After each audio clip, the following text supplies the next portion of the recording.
Welcome to another episode of China Update, where I provide you guys with the most up-to-date political, economic and geostrategic analysis on the world's number 2 economy. My name is Tony. Let's jump in. Okay, happy Wednesday everybody. Let's start with the biggest and most distressing news. China's historic drought continues to slam many regions in southern China, destroying crops, disrupting power production and stalling industrial output. In what seems like a cruel joke, the historic drought comes at the height of what is usually the flood season for the country. The hope is that these regions may see more rain in the following days or later this week.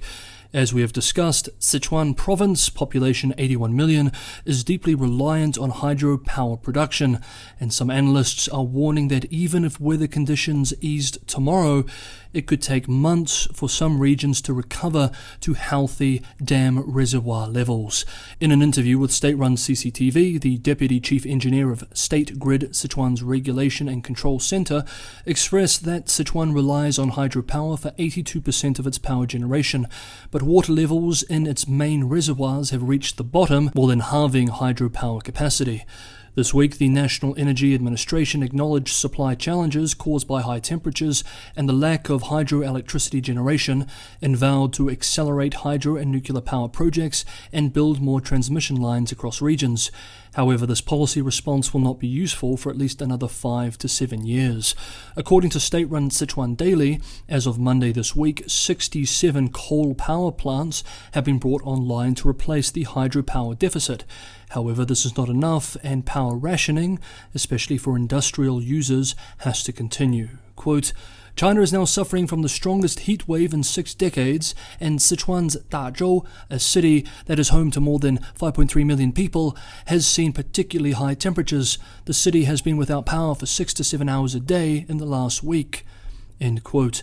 The poor residents of the massive municipality of Chongqing, population 31 million, next to Sichuan province, are having a particularly hard week.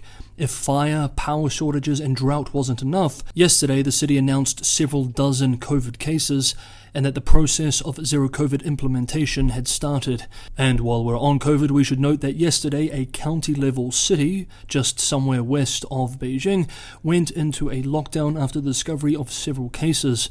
The outbreak in Hainan province, however, appears to be stabilizing. Beijing is becoming increasingly alarmed about the risks to China's autumn harvest due to this drought and these heat waves. Quote, with China issuing the highest heat alert for 12 consecutive days on Tuesday, 4 Chinese government departments, including the Ministry of Agriculture and Rural Affairs and Ministry of Water Resources, jointly issued an urgent notice on reducing the impact of heat waves and drought on the country's autumn grain production. End quote. The ministries have urgently dispatched dozens of teams to high-risk areas to work with local governments and called for the creation of more artificial rain. China's biggest freshwater lake, Poyang in Jiangxi province, has now officially been reduced to less than 25% of its usual size, and emergency work crews are now digging trenches to keep water flowing to key rice-growing regions. However, due to the extreme heat, most of the trench digging has to be done at night. This drought is fast becoming a very serious crisis, not just for the region but globally, and attracting global attention too. Yesterday, for example, Foreign Affairs published an article called China's Growing Water Crisis. Quote, China is on the brink of a water catastrophe. A multi-year drought could push the country into an outright water crisis. Such an outcome would not only have a significant effect on China's grain and electricity production, it could also induce global food and industrial materials shortages on a far greater scale than those wrought by the COVID-19 pandemic and the war in Ukraine. Despite major investments in renewable energy, nearly 90% of China's electricity supply still requires extensive water resources, particularly hydro, coal, and even nuclear generation. If China lost 15% of its hydropower production in a year because of low water levels behind dams, a plausible scenario based on real-world experience in Brazil, it would have to increase electricity output by an amount equal to what Egypt generates in a year. In China's energy system, only coal-fired plants could potentially boost output by hundreds of terawatt-hours on short notice. End quote. And if all this wasn't enough, yesterday, Tuesday, the Ministry of Water Resources in Beijing initiated a Level 4 emergency response in Guangdong, Guangxi, Hainan, Guizhou, and Yunnan for heavy flooding due to an approaching typhoon. Okay, next up, the Chinese economy. Yesterday, Tuesday, the Vice President of Chinese Academy of Social Sciences published a special article on so-called common prosperity, a key policy pillar in Xi Jinping thought, which we saw a renewed interest in back in 2020, on the theory page of party mouthpiece, The People's Daily.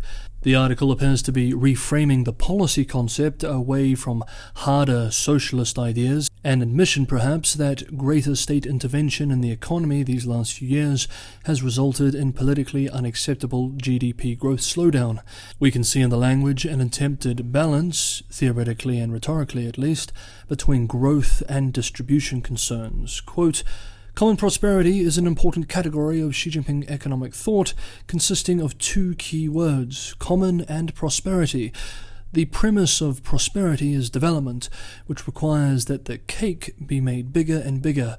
The common reflects fairness, requiring the cake to be cut and divided well. End quote. We can see in the writing here a concern towards the potentially disincentivizing aspects of so-called welfarism. Quote, the promotion of common prosperity cannot only be egalitarian, but also encourage hard work and innovation to become rich.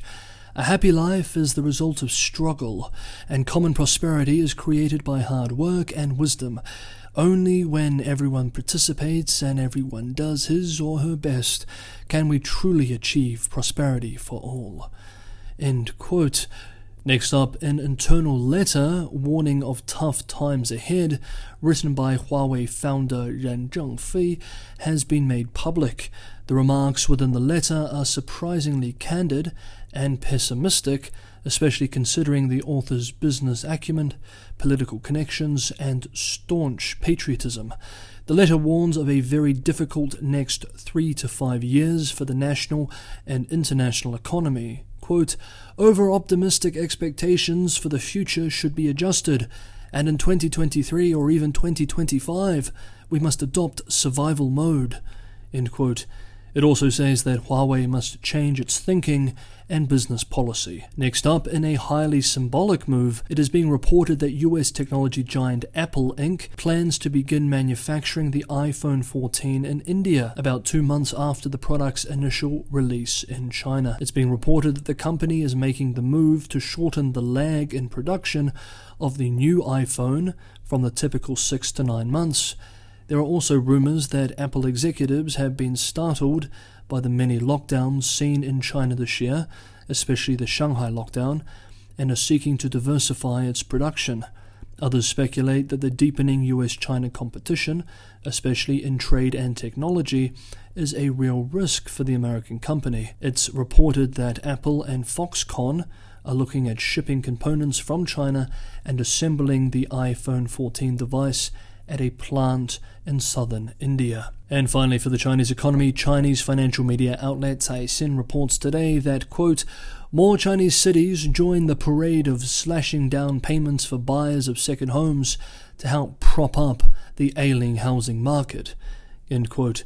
Based on public records, at least 24 cities have reduced down payment requirements for second-time homebuyers so far this year, with larger cities joining in. Quote, in August, cities including Nanjing, Suzhou, and Wuxi in Jiangsu Province, as well as Fuzhou in Fujian Province, announced down payment cuts of 10 to 20 percentage points for homebuyers who already own a property. The lower down payments come along with multiple rounds of mortgage rate reductions. Banks in several cities dropped mortgage rates for first home purchases to 4.1%, the lowest in 20 years. End quote.